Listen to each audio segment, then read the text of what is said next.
Hi everyone, my name's Paul Goodenough and I'm the founder of Rewriting Extinction. So we're coming to you from Sharm el-Sheikh in Egypt, which is hosting COP27.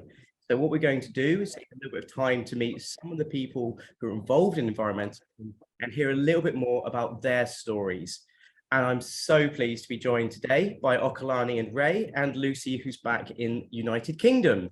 So first of all, if you don't mind, perhaps we can start with you, Okalani and Ray. Perhaps you can take a little moment just to introduce yourself, explain who you are, and perhaps give a little bit of an introduction about what you're doing at COP.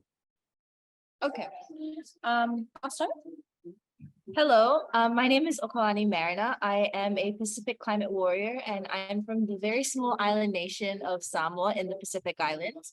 And I'm here at COP today to really highlight and spotlight the stories of a lot of people at the front line who are really experiencing the climate crisis, but don't have the privilege of being here at COP. So a lot of what we do here in Sharm el-Sheikh is really just amplifying those stories and telling those stories on behalf of the communities that could not be here. That's wonderful. And how about you, Ray? Perhaps you can take a little bit of moment to tell us about you and your story. Thank you. Maori, everyone. Maori is hello in the Kiribati language. My name is Ray Bentes, and I'm originally from an island called Ocean Island, which is now known as Banaba. It is in the Kiribati Islands. At the moment, I'm living in Fiji on an island called Rembi. This is an island that was bought by the Banabans when they were forcefully relocated because of phosphate mining that destroyed their homelands in the 1900s. After 80 years of mining, people could no longer live there. So we are now living in Fiji, which is about 2,000 kilometers away from our home island. I'm here at COP27 to bring the stories and the lived experiences of our people who have experienced and who have felt the feeling of having to disconnect from their ancestral home because of extraction, mining industries, and the greed for profit. So I'm just here representing my communities and also carrying those experiences and stories to keep telling the world that forced relocation should never happen to any other communities in the Pacific. I couldn't agree with you more. That's a really, really compelling story. Thank you, Ray. And Lucy, do you want to quickly introduce yourself and a little bit about what you do? Yeah, definitely. It's great to meet you guys, by the way. So thank you for I'm Lucie Donlan and I'm from the UK. I'm a surfer and I've recently, a couple of years ago, I went on a TV show. So I've kind of got an amazing platform and I'm really passionate about kind of sharing my love of the ocean, nature, animals, everything on that platform. So for me, it's kind of, I just love promoting more brands about sustainability. I'm currently a marine mammal medic, so I voluntarily go and help animals that wash up on my local beaches in Cornwall. So a lot of them is seals. So I do a lot of the voluntary work of getting the seals, looking after them and sending them back out to the wild. I'm also an ambassador for the Cornish Seal Sanctuary. So they rehabilitate seals and then send them back out to the wild. So I have a lot to do with that. And I'm also an ambassador for Prickles and Paws, which is a hedgehog charity in my local area. And again, they also rehabilitate hedgehogs and send them back out to the wild. And that's a big passion of mine as well, because I've seen a massive decline in hedgehogs all over the UK. So it's something I'm really passionate about. So for me, I just try and promote the small things that you can do on my platform for people to choose a better future. That's wonderful. Thank you so much. And Lucy, since you're talking at the moment, perhaps you can just tell me a little bit about what actually first got you into. Hello, doggy. Sorry, she's trying to. This is Bunny. She's a rescued dog from Romania. Hello, Bunny. You're joining the interview. Perhaps you can take a little bit of time just to quickly explain to us, Lucy, what first got you into being a climate activist, speaking up, using your platform. What was the thing? Was there a moment or did it happen slowly for you? Yeah, I really thought about that question because I think it happened very slowly, but all of a sudden I just feel myself being more and more passionate about it as I go on, sort of thing. And I think for me, growing up in Cornwall and being around the ocean so much, you just start to notice small things all the time. So I think for me was a big thing is we get loads of people down on holiday in Cornwall, and you know, people love the beaches and sorry and people love the beaches and being in the sea. I think for me it's people being on the beaches and not respecting it as much as maybe local people do. And I think that's what made me realize a lot more, you know, surfing in the summer, seeing a lot of rubbish on the beaches, like barbecues left, the sand dunes eroding in on my local beach. And I just started to notice it was a really big problem as the years went on. So I think for me, I love animals and I love, you know, being in the water, and I just think you just notice it as you get older from when I was younger. So I think that's what kind of made it hit home a little bit for me, that I was like, I need to share this. I need to get it out to people that any little things we can do to help, you know, means a lot and can do a lot. So I think it's been a gradual thing, but I'm really glad about that. That's wonderful. And Okalani, perhaps you can just give us a little bit of introduction to what was the thing that actually made you move into climate activism? What inspired you? Yeah, for me, I would say with climate change and the effects of climate change, I've lived with them in my entire life. But I think the most pivotal moment in which I knew this was something that I had to start talking about, and it was a conversation I needed to start being involved in, was when I was in high school. And just for context, my grandparents lived near the ocean my entire life. So they had a coastal home, and every weekend I would always visit. But when I was a teenager, I had visited the home after years of not being around, and the entire land had been eroded away by the ocean. And so the sea had literally swallowed the coastline that I called home my entire life. So it was very much a real experience for me, because not only did the home my grandparents, you know, cared, took after, and wanted to hand and pass over to me was now almost completely gone and unrecognizable.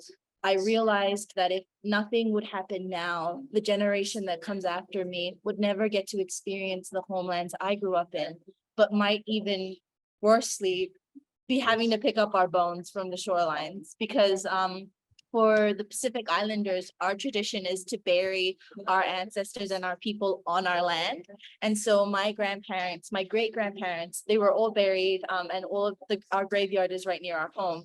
And so the generation that comes after me might never get to experience that culture, that home, that rooted feeling of being grounded in a place that is yours, in a land that is yours. And so for me, when I talk about activism, it's so much more. It's so much more than just the climate changing. It's children being displaced. It's my family having to migrate. It's just, yeah, it's a whole thing. But because of that, like, that's really what sparked my passion to be involved in this space. And that's why I'm still here doing what I do. Oh, well, thank you to you. That's a brilliant story. And Ray, do you mind just quickly just telling a little bit about what got you into activism in the first place? Well, thank you, and thank you, Okalani, for sharing your story. For me, I think I grew up in Fiji. Only in 2004, we returned with my family to Kiribati to reconnect with our families. So my grandparents were the one that were part of the relocation in 1945. And we went back in 2004 to Kiribati to reconnect with the families that we've not met before because of that forced relocation. And I guess that was a turning point in my life, because it was the first time that I returned back to Kiribati, and just flying on the plane and landing on the airport in Kiribati, I realized that the islands are so small compared to Fiji, and they're just merely 3 meters above sea level. The highest point is about 3 meters, but it's not the whole island. And everywhere you go, you can see the lagoon side and the ocean side with narrow strip of land. It made me felt worried that, growing up in a big country like Fiji and coming back to Kiribati to get closer to Barnaba, which is home for me, I was insecure, and I was 14 at the time, and I thought that, you know, what would happen then if there was a king tide, or what would happen in times of drought, because water was already very salty and brackish, and we had to somehow learn to live with those, you know, realities, because Kiribati was home for me for a few years. And because I've also experienced firsthand lived realities on being a young person displaced and uprooted from your ancestral land and having to grow in Fiji, it brought that experience to, you know, the fight on climate justice in 2011. Man, climate change could also do the same thing when it forced people to leave home because of environment degradation, or when, you know, climate impacts eventually destroy these very low-lying atoll nations. It would do the same thing to what it did to us when we were the contributing, because if not population to leave home and have to experience what our people experienced when they were uprooted from Barnaba to Rambi in Fiji. That's a really, truly, well, it's a wonderful story, but it's a horrible story to hear. So I'm sure we all just, between the three of you, you've actually got three different parts, I guess, of the climate breakdown. Obviously, you know, Ray, you've seen some terrible things, and Okalani is happening right in front of you. And Lucie, that unfortunately looks like that's a future that's coming towards the UK as well. And right, it's quite similar to you guys, I think. Obviously, yours is quite extreme, sorry. But I definitely think it's quite a similar thing you start to notice all around the world, and you can it just shows, doesn't it? It does, and I think perhaps for your audience and your platform, perhaps they could try to think about how that might feel to be in places like Cornwall, or to be watching shows like Love Island, and for them not to be there anymore. It just isn't possible. That might help to contextualize how real this is, because sometimes I think as audience members, it can feel with Okalani and Ray that your story is so far from our worlds that it may never happen to us, but it will. And so just very quickly, actually, on just talking on that subject, Lucie, you've obviously been involved in Love Island. You're now, as I said, ambassador for sea health, and you're doing a lot of great work with animals. How do you feel about the future at the moment? How do you feel that things are moving? I just think there's not maybe even enough people for my example, in the UK. I don't think enough people promote to the younger generation that there might not be much here anymore, sort of thing. So I think for me, that's why I've kind of do so much, because I'm so passionate about teaching the younger generation small things they can do to help, and for them to realize, because one day their future is going to be so different to what we had. So I think going on a TV show like Love Island was amazing, but to get an opportunity to have a platform of so much younger people that watch the show, I think maybe it's something that they've not seen before, someone kind of share about all these stories. So I think it's really important to get that out there as much as I can. And I think, just to say from a personal point of view, I think you're doing a wonderful thing, because at the moment, Okalani and Ray and I were talking earlier, it can be hard for new people to come into environmentalism because there's a lot of facts, there's a lot of inbuilt intelligence needed to understand how kind of the world operates, how climate change happens. And you can act as a bridge, allowing new people into environmentalism, which is what all of my heart sits towards, you know, trying to bring new people in, showing them that it's not impenetrable. Yeah, definitely. Like you say, with the comic as well, it's such a simple statement for anyone to understand. And like you say, you guys are so knowledgeable on it, and for someone like me, I maybe don't know as much facts, but to see a comic like we've made, it's a simple thing that everyone can understand, and I just think it's great. Oh, thank you. I think you're absolutely right. I think we all, our role at Rewriting Extinction, and I think globally our role, one of the things that we should be trying to do is making it easier for people And we do that through emotions and storytelling and helping people to understand that it doesn't matter if you don't understand every single part of this. It doesn't matter if you haven't lived in this world, and it doesn't matter if you're imperfect. It doesn't matter if you eat too much meat, you smoke too many cigarettes, you go on too many holidays. Find your thing and you can help that way. So I've got a quick question for you, Okalani and Ray. Obviously, all three of us are here in Sharm el Sheikh at COP27. For a lot of the audience, they don't even know what COP27 is. I mean, I've been to a few of them and I'm not sure I know. So perhaps you wouldn't mind just quickly explaining a little bit about what COP is and what you've both been doing here.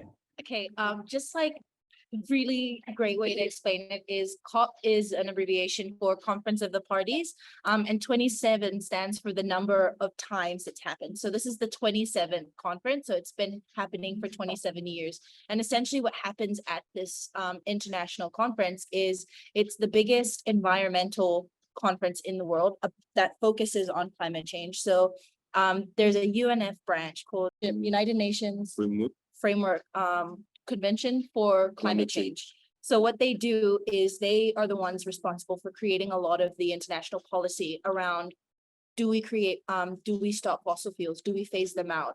How much plastic, like a lot of what happens on a high level basis on climate change, on everything that surrounds climate change, happens here. So those policies and the people responsible as well for destroying our planet are at these conferences, and they're fighting to make sure that these policies aren't in place. But there are also people like Pacific Islanders, like amazing activists around the world who come here to petition and fight those governments and fight those people to ensure that we stay underneath 1%, 1.5 degrees Celsius, that we stay underneath, and that, our oceans aren't gone.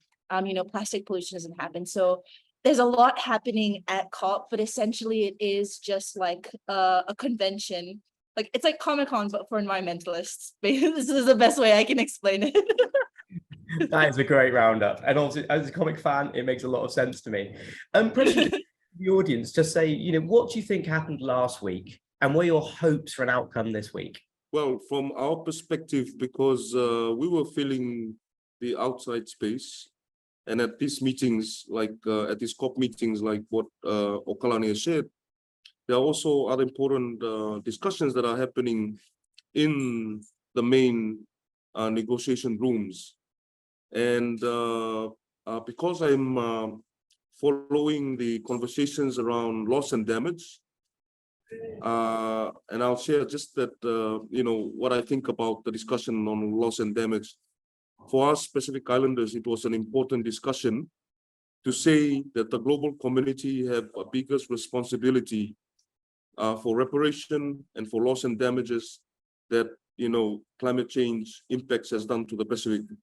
So I guess last week, as activists and as the Pacific climate warriors filling these spaces outside of the, the main negotiation rooms, we try to ensure that we amplified the stories of our communities that we represented here at the COP, to ensure that that it reaches leaders in the main negotiation rooms. And so last week was filled with so many events in our beautiful Pacific Moana. So at this COP27, there are pavilions set up, and one of the, well, I'll be very biased, but one of the most energetic pavilion was the Blue Moana, the Pacific, because there were dances, the climate warriors did frontline truth, bringing frontline stories from the lived realities of climate change, impacts from many communities who have relocated, who have been impacted immensely by climate change. And so the whole of week one of this meeting was, for us, we came with so much energy, because we knew that whatever we did on week one would fit into the discussions, the main discussions, as leaders come together to try and negotiate and come to terms with the main text that will go into the agreement that we are expecting for it to come out this week. So basically from my end, and if Okolani also wanted to share, but for me, week one was mainly filling in spaces to ensure that our voices are heard, not just outside of the main negotiation room, but our messages get inside those rooms so that leaders actually, negotiate the text and feel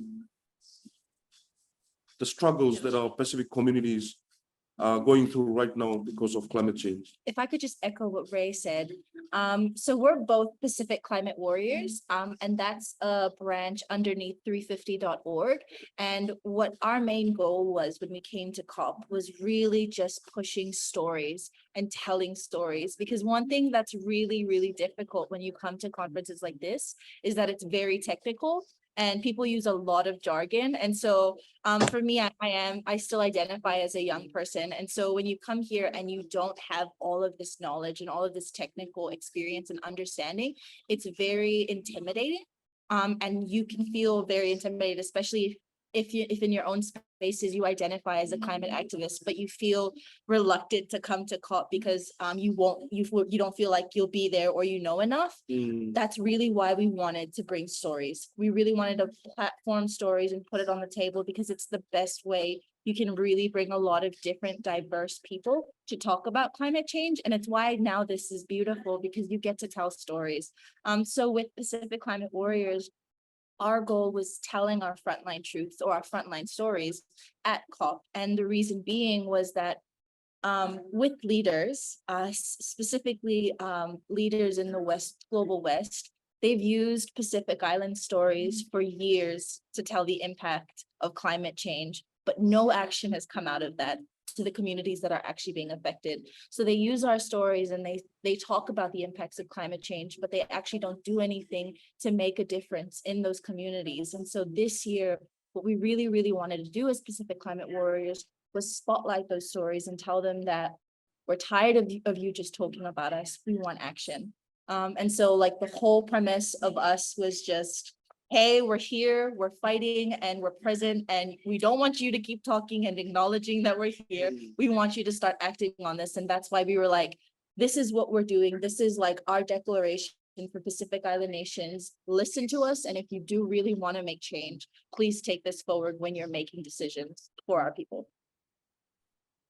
That is absolutely wonderful. Thank you so much, both of you. And that's a really nice segue. So if you weren't aware, Lucie and one of our comic creators, Wawa Weewa, has made a wonderful comic that we'll be launching after this interview as well. So in terms of telling stories, you're talking to the right people. Beautiful. And very quickly, just in kind of summary, for all of us on the call, what are our hopes for the future? What do you wish for tomorrow's generation? What does a better future look like for each of you? I don't know if you want to start, Okolani, since you're talking at the moment. Easy. I won't be long. Just less talking, more action. That's really what we want to see, especially within the Pacific. A lot of people are always talking about making change. And I mean, we've had 27 years of conferences and conventions with environmentalists. How is there still no change? So for me, it's less talking, more action. That's definitely something I would like to see coming out of this. Thank you, Okolani. I think for me personally, my hope for tomorrow is that no other person should be forced to leave home because our leaders are still continuing to negotiate on our lives. It's not about the text that is important. Attached to these texts are lives of people around the world who are already very vulnerable to climate impacts. And that's exactly what I hope, to see our leaders taking more bold actions. And we've been calling them for many years, and I think we're getting tired of calling them to do the right thing so that tomorrow, no other young person have to try and fight to stay home, fight for their identity because they have moved, and fight to maintain every little aspect of what constitutes them as a Pacific Islander. So that is my hope for leaders to really take a bold action very urgently to address all of this. Thank you. And how about you, Lucie? What's your hope for tomorrow? I just wanted to say, guys, what you're doing is amazing and very inspiring. So thank you for you guys out there and doing all this stuff for the environment. It's so amazing. But I think for me is literally just promoting to people about all the small things that they can do, because all those small things that you can do in your day-to-day lives, it will add up and it will be a massive thing. So if all of us did a small, tiny thing each day, I think the whole world would be a better and brighter place if you can do those little things, because it will make a big thing, a big impact. Yeah, thank you, everyone. You've all been absolutely brilliant. And is there anything that any of you want to cover? Anything you want to say that you've not had a chance to say yet? Anything that's burning? Any questions for each other? I'm good. I'm just happy. I think from our end, from the Pacific love to all of you for also doing and contributing to this fight together. Thank you, Lucy, and thank you. Thank you, Lucy. Thank you. And thank you all of you guys. It's been absolutely brilliant. Bye, Lucy. It was lovely meeting you. And you, good luck with everything over there. Bye. Likewise. See you.